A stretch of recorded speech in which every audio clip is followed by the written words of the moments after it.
Hey guys, welcome back to another Decorate With Me video.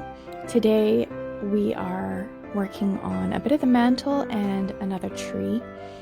And I just wanted to remind you guys, if you want to see more videos like this, click the subscribe button. I don't post, every day usually, but I do post whenever I do something that I think you guys would find interesting. So if you want more content like this, then definitely click that subscribe button and the little bell icon so that you know when I post a video. And so I don't really have a rhyme or a reason to how I decorated this year. Honestly, I was not going to decorate like I mentioned in my last video, but I figured that would be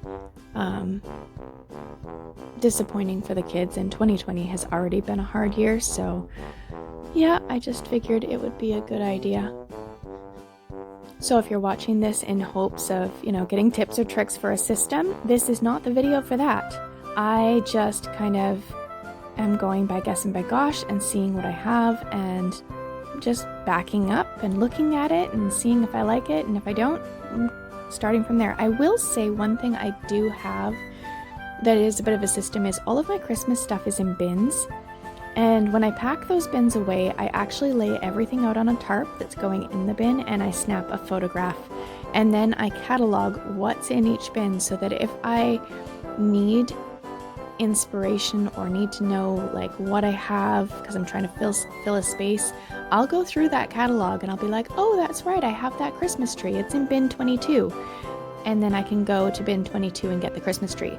It is a bit of a high maintenance system in that I do have to recreate it every January when I take down my decorations, but I will tell you it is 100% worth it because it takes way less time to put away Christmas decorations than it does to put them out.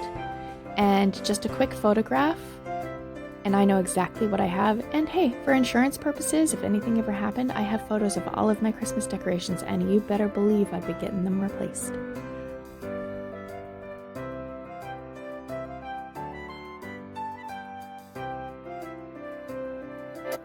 So now I'm just kind of moving everything to behind the tree because honestly I'm going to put these things back out. So where would I store them in the meantime? I don't want to put them in the garage. So I figure the tree will hide them. They're facing a wall. It's not a big deal. This tree we got on clearance last year. I think we got it at Big Box. And I think we paid around $20 for it, which is decent because it has lights that I think the lights alternate colors. Pretty sure that one alternates colors. And it was a 6.5 foot tree.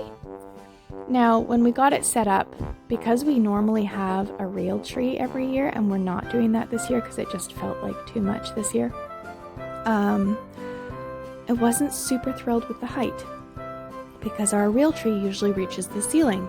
And the fact that this one was a good long ways from my ceiling just didn't quite feel as grand as I was hoping. So you will see in a few minutes here, my husband came up with a solution for that. I'll just let you see what the solution is. He can be quite creative. That's one thing I do love about doing these projects with him, is I will give him a problem that I have, and then I will watch those wheels in his head start to turn, and then he will come up with a solution. And I just don't even know how his brain works like that. It's amazing. And there we have it. We had some wheels in the garage from my car, and now it's a Christmas tree base. And in case you were wondering how we secured it to the base, he wrapped it with Saran wrap. Yeah, for real, Saran wrap. It's gonna have a tree skirt over it anyways. As far as ribbon goes, the first year that I used this method, it took me 45 minutes. It was painstakingly slow. I twist tied each little piece to the branch. Now I just kind of do this little zigzag that I go around, and wherever I feel like it should go, that's where I put it. I just use this one on fake trees because I feel like it fills in some of those gaps, and fake trees can look pretty hollow. This one's not too bad because it's not a super cheap tree. I mean, it was cheap. I didn't spend a lot of money on it, but you know what I mean. But I just feel like this more random ribbon works for this style of tree because you can kind of fill in the holes. My preferred method with fake trees is to just fill them as full as possible, because the more you fill them, the more real they look. I mean, it's never really gonna look real because no tree has a long skinny pole like that, but you know, it's not about it being real, I suppose. I just got really used to having real trees.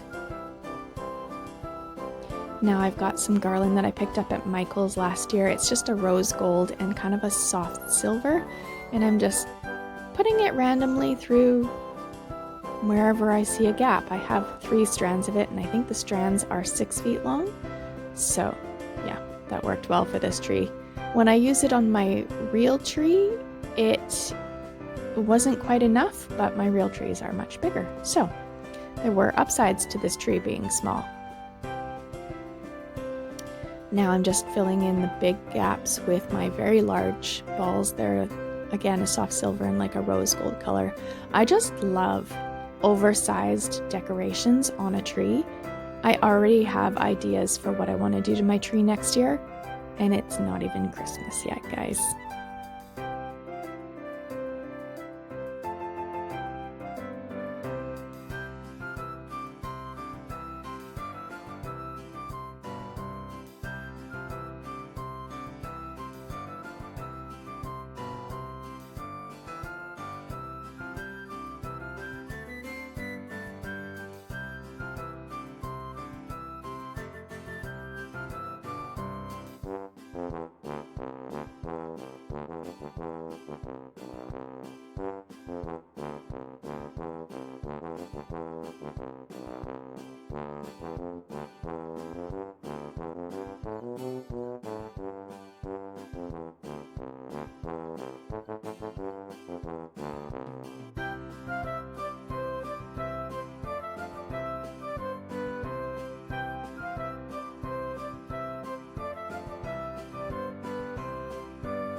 So again, I'm trying to use this feather boa on my tree. I tried to use it on the pencil tree and I didn't like the way it looked.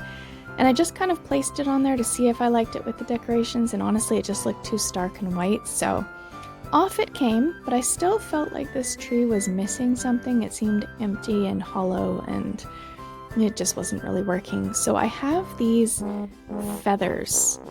Well, they're more like ferns actually. I used to have them in a vase, and they just were this giant plume of silver, soft silver and like gold feathers, ferns. But I'd had them for years and they'd gotten pretty beat up and they just didn't look great in the vase anymore. So I actually took them apart into individual fronds. And now I use them in my Christmas tree and I absolutely love them. I've used them every year for I think 2 years now, 3 years maybe. And it's just a fun little nod towards a feather without it actually being a feather, because I already did that on the pencil tree. So, and again, it just gives the tree a little more texture. It's not like a perfect cone shape because trees should not be cones. Anyways, that is my second tree. I hope you guys liked it. If you did, please press the thumbs up button. It really does help my channel when you interact with it like that. And I will see you again next time.